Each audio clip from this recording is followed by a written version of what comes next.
Okay, welcome to my digital portfolio.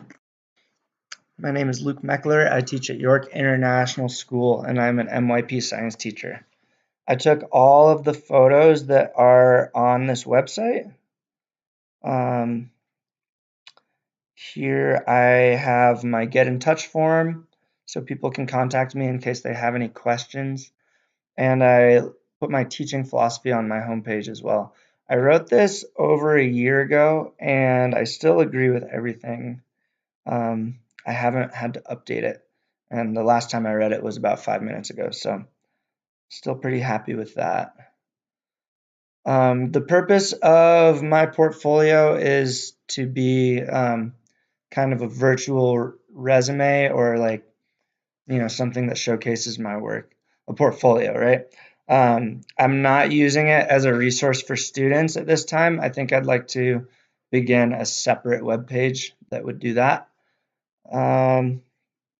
So yeah, right now I'm just including the URL on my resumes, and within the international school community, they love having a website for their applicants to go and look at. So I think I'm going to keep this around for a while and just continue to add it, continue to put lots of student work and my own professional work into it, lesson plans and things like that.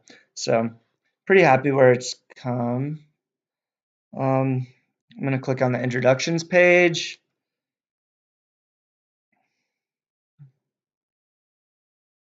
So this page is about me, who I am as an educator and also as a person. I've just included a lot of pictures from my travels. Most of these are all in different states. I'm not going to bore you with the details about those, but yeah, I've had this up since the beginning. Who is Luke Meckler? I am an IB science teacher at York International in Thornton, Colorado. My approach to teaching earth science is rooted in a strong sense of community and stewardship for the planet we live on. So I think that this says a lot about what my approach is as a teacher. I'm not really focusing as much on who I am outside of school, but kind of what my beliefs are as an environmentalist and how I like to kind of inject that into my students. I think that it's important to become stewards for the earth. So I really try to press that with every lesson that I give.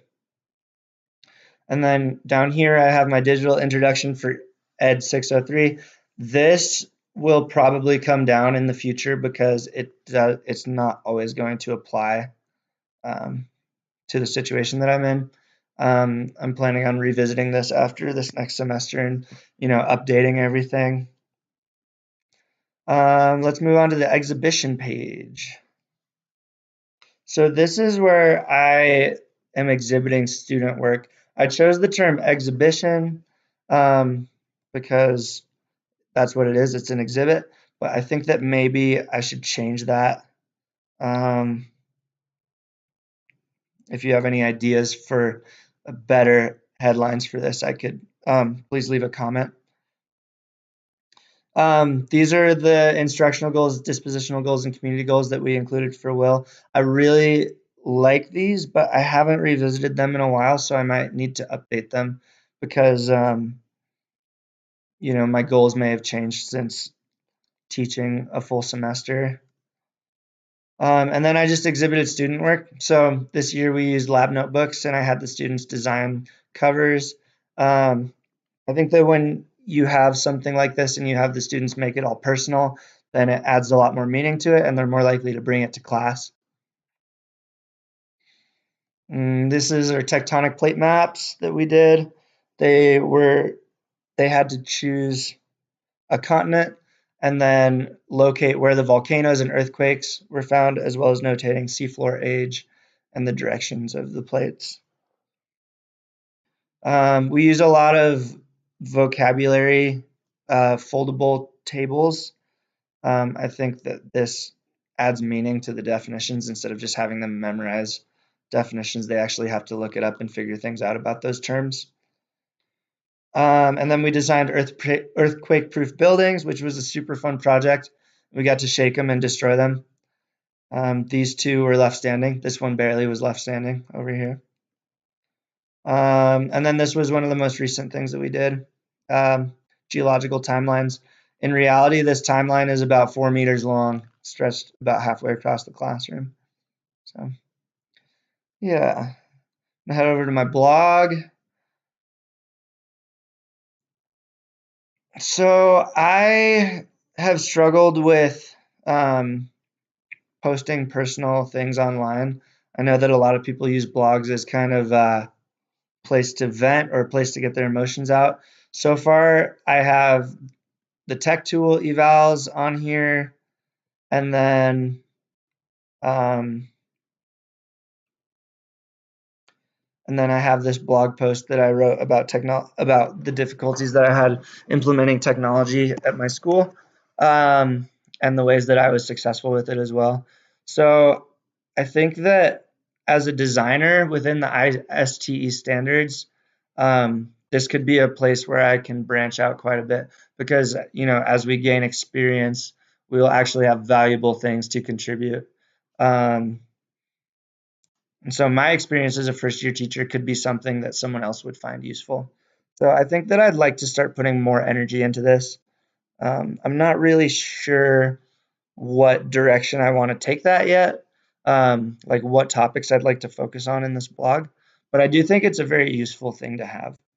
And it just adds a lot of character to the entire portfolio.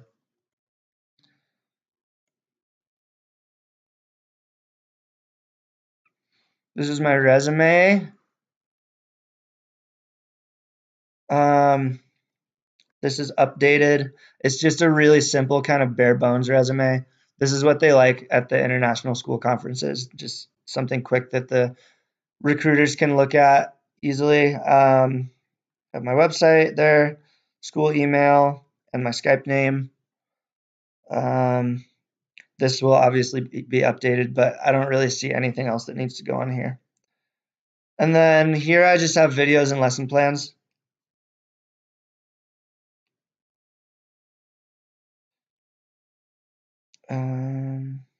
If it loads.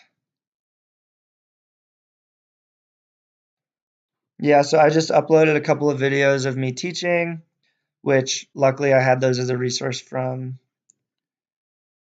our class. These are some lesson plans.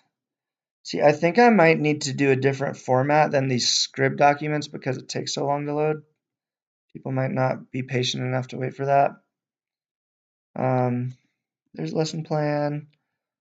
This is an assignment that I created for my students. I have a lot of students who speak Spanish primarily, so I have to translate everything.